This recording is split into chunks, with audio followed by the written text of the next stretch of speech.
बातमी 36 जिल्ह्यांची वेगवान स्वरूपात सुरुवात करूया। आपल्या पक्षाचे ज्यावेळी 145 आमदार निवडून येतील त्यावेळी पंकजा मुंडेंना मुख्यमंत्री बनवू असं विधान राष्ट्रीय समाज पक्षाचे अध्यक्ष महादेव जानकरांनी केलं। ते अमरावतीमध्ये बोलत होते। गेल्या काही दिवसांपासून जानकरांच्या मनात भाजपविषयी नाराजी असल्याची चर्चा आहे। त्यामुळे जानकरांच्या या विधानानंतर राजकीय वर्तुळात विविध चर्चा सुरू झाल्या। राज्यातील शेतकऱ्यांमध्ये प्रचंड असंतोष आहे। शेतकऱ्यांच्या वेदना जाणून घ्यायला सरकारला वेळ नाहीये। राज्यात दुष्काळी परिस्थिती आहे तरी देखील शेतकऱ्यांना मदत मिळत नाही असं म्हणत विजय वडेट्टीवार यांनी सरकारवर निशाणा साधला। आदित्य ठाकरे यांच्या कोकण दौऱ्यात बॅनर वॉर सुरू आहे। कुडाळमध्ये वैभव नाईक यांच्या बॅनर शेजारीच निलेश राणे यांचं भावी आमदार असे बॅनर लावण्यात आले होते। आदित्य ठाकरे 2 दिवसाच्या कोकण दौऱ्यावर आहेत। यावेळी त्यांनी पदाधिकाऱ्यांच्या अंगणात जाऊन बैठक घेतली, कार्यकर्त्यांशी संवाद साधला। आत्ता आमचे 16 आमदार आहेत, आम्ही एकत्रच बसतो, लवकरच 16 चे 160 आमदार होतील तेव्हा असाच महाराष्ट्राच्या विकासाबाबत एकत्र बसून विचार करू असं मत आदित्य ठाकरेंनी नोंदवलं। खोपोलीतील रमाधाम वृद्धाश्रमाला शिवसेना उबाठा गटाचे पक्षप्रमुख उद्धव ठाकरे यांनी भेट दिली। यावेळी महत्त्वाची बैठक होणार असून कोकण पदवीधर निवडणूक आणि लोकसभा निवडणुकीवर चर्चा होणार असल्याची माहिती मिळते। आमदार अपात्रता प्रकरणी आजची सुनावणी संपली, पुढची सुनावणी मंगळवारी होणार आहे। विधानसभा अध्यक्ष राहुल नार्वेकर यांनी आज पुन्हा नाराजी व्यक्त केली। दोन्ही पक्षकार वकील युक्तिवाद करताना विनाकारण वाद करत असल्याने वेळ वाया जात असल्याची नाराजी त्यांनी बोलून दाखवली। खासदार अमोल कोल्हेंनी अजित पवारांची भेट घेतली आहे। विकास कामांकरता भेट घेतल्याचा अमोल कोल्हेंनी दावा केलेला आहे। मतदारसंघातील विकास कामांवरील स्थगिती उठवण्यासंदर्भात भेट घेतल्याची माहिती दिली गेली। अमोल कोल्हेंच्या भेटीने राजकीय वर्तुळात चर्चांना उधाण आलं आहे। प्रसिद्ध कीर्तनकार इंदोरीकर महाराजांना न्यायालयानं मोठा दिलासा दिला। अपत्य प्राप्ती संदर्भात वादग्रस्त वक्तव्याप्रकरणी संगमनेर न्यायालयानं त्यांना जामीन मंजूर केला। त्यांच्या विरोधात पीसीपीएनडीटी कायद्यानुसार गुन्हा दाखल करण्यात आलेला होता। समाजात असलेली तेढ दूर करायची असेल तर वारकरी संप्रदाय स्वीकारावा लागेल असं वक्तव्य देवेंद्र फडणवीस यांनी केलं। आपले प्रश्न मांडताना इतर समाजाबद्दल अपशब्द वापरू नयेत असंही ते म्हणाले। माझा वाशिमशी जिव्हाळा असून माझ्यावर प्रेम करणाऱ्या वाशिम जिल्ह्याच्या विकासासाठी कायम प्रयत्न राहणार असल्याचं केंद्रीय रस्ते वाहतूक आणि राजमार्ग मंत्री नितीन गडकरी यांनी म्हटलं। भाजपचे माजी आमदार विजय जाधव यांच्या निवासस्थानी त्यांचा सत्कार करण्यात आला। केंद्रीय रस्ते वाहतूक आणि राजमार्ग मंत्री नितीन गडकरी यांनी वाशिम शहरातील वासुदेव भुवन इथं आयोजित दत्त संप्रदायातील श्री पंडित काका धनागरे यांच्या सहस्त्रचंद्र दर्शन सोहळ्याला उपस्थिती लावली। यावेळी त्यांनी पंडित काका धनागरे महाराज यांचं सपत्नीक दर्शन घेतलं। आरक्षण उशिरा मिळालं तरी चालेल पण इतक्या वर्षात पुरावे असतानाही पुरावे कोणी दाबून ठेवले त्यांची नावं जाहीर करा अशी मागणी मनोज जरांगे पाटलांनी केली। अहमदनगर जिल्ह्यातील शेवगाव इथल्या सभेत ते बोलत होते। अजित पवारांनी भुजबळांना समज द्यावी अन्यथा आम्ही शांतीचा मार्ग सोडू असा इशारा मनोज जरांगे पाटलांनी दिला। अहमदनगरच्या नेवासेत झालेल्या सभेत त्यांनी भुजबळांचं नाव न घेता त्यांच्यावर जोरदार हल्ला चढवला। राज्यातील शांतता बिघडवण्याचं काम ते करत असल्याचा आरोप त्यांनी केला। नांदेड जिल्ह्यात विकसित भारत संकल्प रथयात्रेला विरोध करण्यात आला। अर्धापूर तालुक्यातील महादेव पिंपळगाव इथल्या सकल मराठा समाजानं या यात्रेला विरोध केला। राजू शेट्टी यांच्या चक्काजाम आंदोलनाचा परिणाम सार्वजनिक वाहतुकीवर झाला। कोल्हापूरहून पुण्या मुंबईला जाणाऱ्या एसटी बसेस बंद ठेवण्यात आल्या। कर्नाटकातून येणाऱ्या मुंबई पुण्याच्या बसेसही बंद होत्या। शासकीय सेवेत समायोजन करण्याच्या मागणीकरता नांदेड जिल्हा परिषदेसमोर कंत्राटी आरोग्य कर्मचाऱ्यांनी भीकमागू आंदोलन केलं। आरोग्य विभागातील कंत्राटी कर्मचाऱ्यांचं 25 ऑक्टोबरपासून आंदोलन सुरू आहे। प्रशासन दखल घेत नसल्याने कंत्राटी कर्मचारी आक्रमक झाल्याचं बघायला मिळालं। जळगावातील पारोळा तालुक्यातील देवगाव इथं विद्यार्थ्यांसह पालकांनी रास्ता रोको केला। देवगाव मार्गावरून जाणाऱ्या बस वेळेत येत नसल्याने विद्यार्थ्यांना शाळेत वेळेवर पोहोचता येत नाही, त्यामुळे विद्यार्थी आणि पालकांनी संताप नोंदवला। अहमदनगर जिल्ह्यातील शेवगाव शहरातील शेवगाव पाणीपुरवठा योजनेचं काम भ्रष्टाचारी ठेकेदाराला दिल्याचा आरोप करत शिवसेनेच्या वतीने प्रशासनाविरोधात उपोषण सुरू करण्यात आलं। पाणीपुरवठा योजनेच्या कामाचा ठेकेदार बदलण्याची मागणी यावेळी करण्यात आली। रत्नागिरी जिल्ह्यात मोठ्या प्रमाणावर फळबागांचं नुकसान झालंय, मात्र अद्याप शेतकऱ्यांना पीक विमा मिळालेला नाही, त्यामुळे शेतकरी आक्रमक झालेला आहे। प्रशासनाचा निषेध करत फळ उत्पादक शेतकऱ्यांनी खेडच्या तहसीलदारांना निवेदन दिलं। नांदूर माध्यमेश्वर या प्रकल्पात तात्काळ पाणी सोडावं या मागणीकरता वैजापूर गंगापूर महामार्गावरील बाजाठाण फाट्यावर रास्ता रोको करण्यात आला। प्रशासनाने दखल न घेतल्यास उपोषणाचा इशारा देण्यात आला। दूध दर प्रश्नी अहमदनगर जिल्ह्यातील अकोलेमध्ये जनसंघर्ष संघटना तसंच दूध उत्पादक शेतकऱ्यांनी रास्ता रोको केला। कोल्हार घोटीर या राज्य मार्गावर आंदोलन करत तहसील कार्यालयासमोर आमरण उपोषण करण्यात आलं। हिंगोलीच्या औंढा नागनाथ ते वसमतकडे जाणाऱ्या राष्ट्रीय महामार्गावर ट्रक आणि जीपचा भीषण अपघात झाला। या अपघातात जीपमधील 4 जण गंभीर जखमी झाले। जखमींवर रुग्णालयात उपचार सुरू आहेत। भिवंडी महापालिकेच्या अतिक्रमण विरोधी पथकावर संतप्त दुकानदार आणि फेरीवाल्यांनी दगडफेक केल्याचा प्रकार घडला। त्यांना पांगवण्याकरता पोलिसांना सौम्य लाठीमार करावा लागला। साताऱ्याच्या वाई इथल्या पोलीस स्टेशन परिसरात इलेक्ट्रिक बाईकने अचानक पेट घेतला। यामध्ये इलेक्ट्रिक बाईक जळून खाक झाली असून शॉर्ट सर्किटमुळे ही आग लागली। पुणे शहरातील बाणेर परिसरामध्ये लोखंडी सळई डोक्यात पडून 9 वर्षाच्या मुलाचा मृत्यू झाला। शाळेतून घरी जाणाऱ्या रुद्र राऊतच्या डोक्यावर ही सळई पडली। त्यानंतर गंभीर जखमी रुद्रला रुग्णालयात दाखल करण्यात आलं, पण उपचारादरम्यान त्याचा मृत्यू झाला। चोपडा धरणगाव रस्त्यावर दरोडा टाकण्याच्या तयारीत असलेल्या 5 संशयित दरोडेखोरांना चोपडा पोलिसांनी अटक केली। अटकेत असलेले 5ही दरोडेखोर मध्य प्रदेशातले असल्याची माहिती मिळते।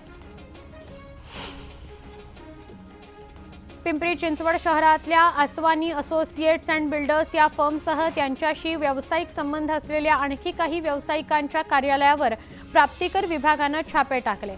या कारवाईने एकच खळबळ उडाली असून नेमकी कोणत्या प्रकरणात कारवाई करण्यात येते याबाबत माहिती मिळू शकलेली नाही। पंढरपुरात कार्तिकी यात्रेचा सोहळा अतिशय आनंदात साजरा होतोय। राज्यभरातील लाखो वारकरी इथं दाखल झालेले आहेत। विठ्ठलाच्या पंढरीतील सोहळा ड्रोन कॅमेऱ्यात कैद झालेला आहे। महाआरोग्य शिबिरामध्ये लवकर उपचार मिळाल्याने कल्याणच्या आकांक्षा शिंदे या मुलीचा जीव वाचला। कार्तिकी यात्रेकरता आलेल्या आकांक्षाला अचानक फीट आली। तिला वेळीच उपचार मिळाले, त्यामुळे तिचा जीव वाचला। शिवसेना ठाकरे गटाचे माजी खासदार आणि माजी केंद्रीय मंत्री अनंत गीते यांनी लोकसभा निवडणुकीकरता रणशिंग फुंकलंय। पक्षप्रमुख उद्धव ठाकरे यांनी रायगड लोकसभा मतदारसंघातून माझी उमेदवारी जाहीर केली आहे, असा दावा अनंत गीते यांनी केला। एकनाथ खडसेंना आलेला अटॅक हे ढोंग असल्याचा आरोप गिरीश महाजन यांनी केला होता। 137 कोटीच्या नोटीस प्रकरणी सहानुभूती मिळवण्याकरता नाटक केल्याचं ते म्हणाले। त्यावर माझा आजार खोटा निघाल्यास गिरीश महाजन यांनी भर चौकात मला जोडे मारावेत, अन्यथा मी त्यांना जोडे मारेन, असं आव्हान खडसेंनी दिलं। कोविड घोटाळ्याप्रकरणी संजय राऊतांनी सोमय्यांवर टीका केली। गंगेत मृतदेह वाहून गेले। गुजरातमध्ये स्मशानात मृतदेह ठेवायला जागा नव्हती, तर मध्य प्रदेशामध्ये मृतदेहांवर उपचार करून करोडो रुपयांचा घोटाळा झाला। सोमय्यांना कदाचित हे सांगायचं असेल, पण त्यांनी चुकून मुंबईचा उल्लेख केला, असा टोला संजय राऊतांनी केला। शरद पवार गटानंतर अजित पवार गटानेही लोकसभा अध्यक्ष आणि राज्यसभा सभापती यांच्याकडे याचिका दाखल केली आहे। शरद पवार गटातील सदस्यांना अपात्र करा या मागणीकरता दाखल करण्यात आलेल्या या याचिकेद्वारे अजित पवार गटाने नवी खेळी केली आहे। अपात्रतेच्या मागणीतून शरद पवार, सुप्रिया सुळे आणि अमोल कोल्हे यांचं नाव वगळण्यात आलं आहे। शिंदे गटाचे नेते कुणाल सरमळकर यांची पत्नी पल्लवी सरमळकर यांची फसवणूक करण्यात आली आहे। पल्लवी सरमळकर यांची इव्हेंट मॅनेजमेंट कंपनी आहे। भारत-पाकिस्तान सामन्याच्या तिकिटांवरून त्यांना आर्थिक गंडा घालण्यात आला। सरमळकर यांनी प्रेसिडेन्सी क्लासची 18 तिकीटं बुक करण्याकरता निकम आणि मंडला यांना आधी 15 लाख आणि नंतर 19 लाख रुपये दिले होते. मात्र त्यांना प्रेसिडेन्सी क्लासची तिकीट देण्याऐवजी ग्राउंडमधली 3000ची तिकीट देऊन फसवणूक करण्यात आली. यानंतर पल्लवी सरमळकर यांनी खेरवाडी पोलीस ठाण्यात सौरभ निकम आणि व्यंकट मंडला यांच्यावर गुन्हा दाखल केलाय. मीरा रोड पोलिसांनी बुधवारी रात्री उशिरा सौरभ निकमला मीरा रोडमधून अटक केली. शिवसेना शिंदे गटाचे मंत्री गुलाबराव पाटील यांनी माजी मंत्री सुरेशदादा जैन यांची भेट घेतली आणि त्यांना वाढदिवसाच्या शुभेच्छा दिल्या. तब्बल तासभराच्या भेटीत दोघांमध्ये कुठलीही राजकीय चर्चा झाली नाही असं गुलाबराव पाटील म्हणाले. मी भडकाऊ वक्तव्य करत नाही, तुमच्याच माणसांना थांबवा, जातीवादी बोलायला लावू नका असं उत्तर मनोज जरांगे पाटलांनी फडणवीसांना दिलं. आम्ही शांततेत आंदोलन करतोय, मात्र बोर्ड फाडणाऱ्यांना फडणवीस का पाठीशी घालतायत? विनाकारण शांतता कोण बिघडवत आहे असा सवाल त्यांनी केला. मनोज जरांगे पाटलांनी अहमदनगरच्या नेवासामध्ये पैस खांबाचं दर्शन घेतलंय. यावेळी मराठा समाजाकडून त्यांचं जोरदार स्वागत करण्यात आलं. हिंगोलीच्या रामलीला मैदानावर येत्या 26 नोव्हेंबरला ओबीसी महामेळाव्याचं आयोजन करण्यात आलं आहे. या महामेळाव्याला ओबीसीचे नेते माजी आमदार प्रकाश शेंडगे यांच्यासह राज्याचे मंत्री छगन भुजबळ मार्गदर्शन करणार आहेत. नितीन गडकरींच्या हस्ते अमरावती ते अकोला मार्गाचं लोकार्पण करण्यात आलं. गिनीज बुक ऑफ वर्ल्ड रेकॉर्डमध्ये या रस्त्याची नोंद करण्यात आली आहे. ऊस दराच्या मुद्द्यावरून राजू शेट्टींनी पुणे मंगळुरू हायवेवर चक्काजाम आंदोलन सुरू केलं. मोठ्या संख्येने स्वाभिमानीचे कार्यकर्ते आंदोलनात सहभागी झाले. गेल्या 2 महिन्यांपासून आम्ही लढत असताना दखल घेतली गेली नाही असा आरोप राजू शेट्टींनी केला. 5 नोव्हेंबरपासून रविकांत तुपकरांनी सुरू केलेल्या एल्गार रथयात्रेची बुलढाण्यामध्ये सांगता झाली. या एल्गार रथयात्रेत कुठेही स्वाभिमानी शेतकरी संघटनेचे बॅनर किंवा राजू शेट्टी यांचा साधा उल्लेख नव्हता. रविकांत तुपकर यांनी हा उल्लेख का टाळला असा सवाल उपस्थित होतोय. दुसरीकडे या आंदोलनाचा राजकीय संबंध लावू नका असं तुपकर म्हणाले.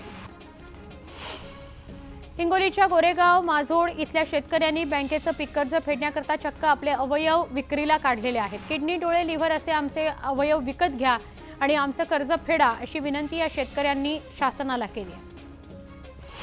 ससून रुग्णालयाला गेल्या 11 दिवसांपासून अधिष्ठाताच नाहीये, त्यामुळे ससून रुग्णालयाचा कारभार अधांतरी आहे. संजीव ठाकूर यांना पदमुक्त करून विनायक काळे अधिष्ठाता असतील अशी घोषणा करण्यात आली होती. मात्र राज्य सरकारच्या आरोग्य विभागाकडून 11 दिवसांनंतरही विनायक काळे यांच्या नियुक्तीचा आदेश निघालेलाच नाहीये. दिवाळीच्या सुट्ट्यांमध्ये नंदुरबार जिल्ह्यातील बस डेपो मालामाल झाले. 10 दिवसात या डेपोंनी तब्बल 6,65,85,000ची कमाई केली आहे. नंदुरबारमधील आदिवासी सांस्कृतिक महोत्सवाचाही फायदा झालेला आहे. नाशिकच्या पथर्डीतील नेवले या मळ्यामध्ये वनविभागानं लावलेल्या पिंजऱ्यात बिबट्या जेरबंद झाला. 14 नोव्हेंबरपासून या बिबट्याला पकडण्याचे प्रयत्न सुरू होते. 10 दिवसांनंतर त्याला पकडण्यात यश आले. सगळ्या स्थानिकांनी सुटकेचा श्वास घेतला.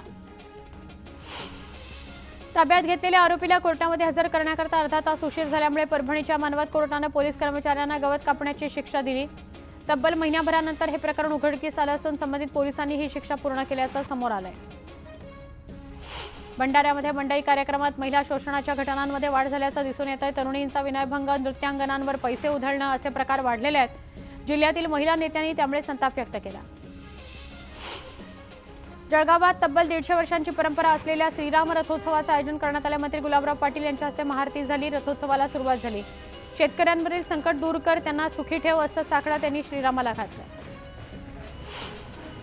पालघरमधील राष्ट्रीय आरोग्य अभियानाअंतर्गत कार्यरत असलेले अधिकारी आणि कर्मचारी यांनी रक्तदान करत सरकारचं लक्ष वेधण्याचा प्रयत्न केला. जिल्ह्यातील 900हून अधिक अधिकारी आणि कर्मचारी संपावर गेल्यानं आरोग्य व्यवस्था कोलमडली आहे.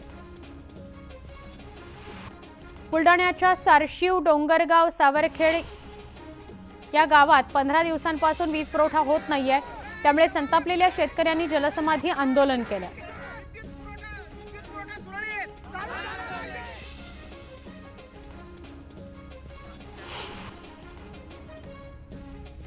वाशिम जिल्ह्यातील सगळ्याच बाजार समित्यांमध्ये तुरीच्या दरात तब्बल 1200 रुपयांची घसरण झाली आहे. नवीन तूर बाजारात येण्यास अवघा 1 ते 1.5 महिना अवधी असताना दरात होणाऱ्या घसरणीमुळे तूर उत्पादक शेतकऱ्यांची चिंता वाढली आहे. अल्पवयीन मुलींना छेडणाऱ्या आरोपींवर तुळींज पोलिसांनी बक्षीस लावलंय. गेल्या 2 महिन्यांपासून आरोपी फरार असून पोलीस त्यांचा शोध घेत आहेत. आरोपींचं सीसीटीव्ही फुटेज जारी करण्यात आलंय. नराधम कुठेही आढळल्यास कळवण्याचं आवाहन करण्यात येत आहे. कार्तिकी एकादशी निमित्तानं शेगावमध्ये देशभरातून भाविक दाखल झाले. त्यामुळे मिनी पंढरी म्हणून ओळखली जाणारी शेगाव नगरी गर्दीनं फुलून गेली आहे. सिंधुदुर्गच्या दोडामार्ग तालुक्यातील झोळंबे गावातील विठ्ठल मंदिरामध्ये कार्तिकी एकादशीच्या निमित्तानं वारी काढण्यात आली। गणपती मंदिर ते झोळंबेपर्यंत निघालेल्या या वारीत शेकडो वारकरी सहभागी झाले। अकोल्यातील 320 वर्ष पुरातन श्री विठ्ठल रुक्मिणी मंदिरात कार्तिकी एकादशी निमित्त अभिषेक पूजा करण्यात आली। जळगावातील अमोल पुंडलिक यांना सपत्नीक पूजेचा मान मिळाला।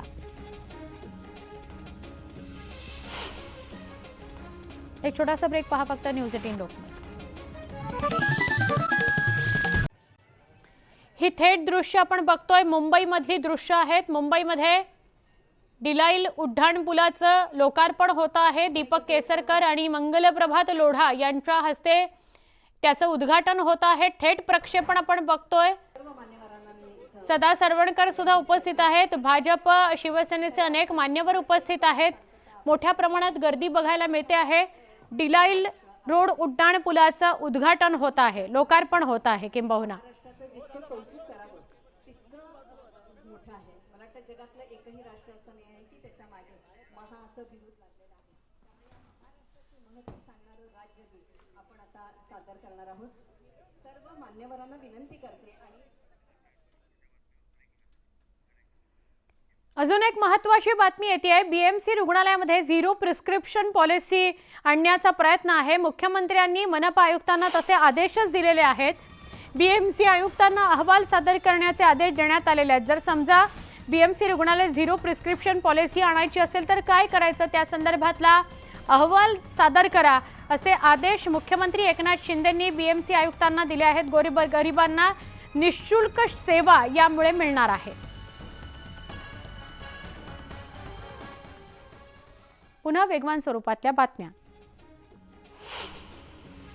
ओबीसी समाजातून आरक्षण देण्याकरता राज्य सरकारने कुणबी मराठा, मराठा कुणबी, कुणबी जातींची नोंद कुठल्या दस्तावेजामध्ये आहे ते शोधण्याचा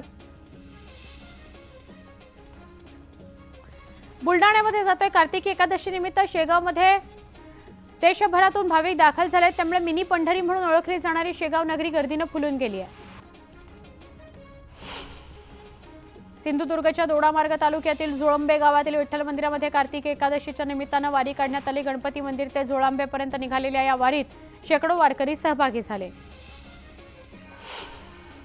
अकोल्यातील 320 वर्ष पुरातन श्री विठ्ठल रुक्मिणी मंदिरामध्ये कार्तिकी एकादशी निमित्त अभिषेक पूजा करण्यात आली। जळगावातील अमोल पुंडलिक यांना सपत्नीक पूजेचा मान मिळाला। उपमुख्यमंत्री देवेंद्र फडणवीस यांनी इंदापूर तालुक्यातील नरसिंहपूर इथं कुलदैवत श्री लक्ष्मी नृसिंहाचा सपत्नीक दर्शन घेतलं, अभिषेक केला। श्री लक्ष्मी नृसिंह मंदिर हे उपमुख्यमंत्री देवेंद्र फडणवीस यांचं कुलदैवत आहे। या सगळ्या सविस्तर घडामोडींसह बुलेटिनमध्ये इथेच थांबतोय। ताज्या बातम्यांकरता पहा फक्त न्यूज 18 लोकमत।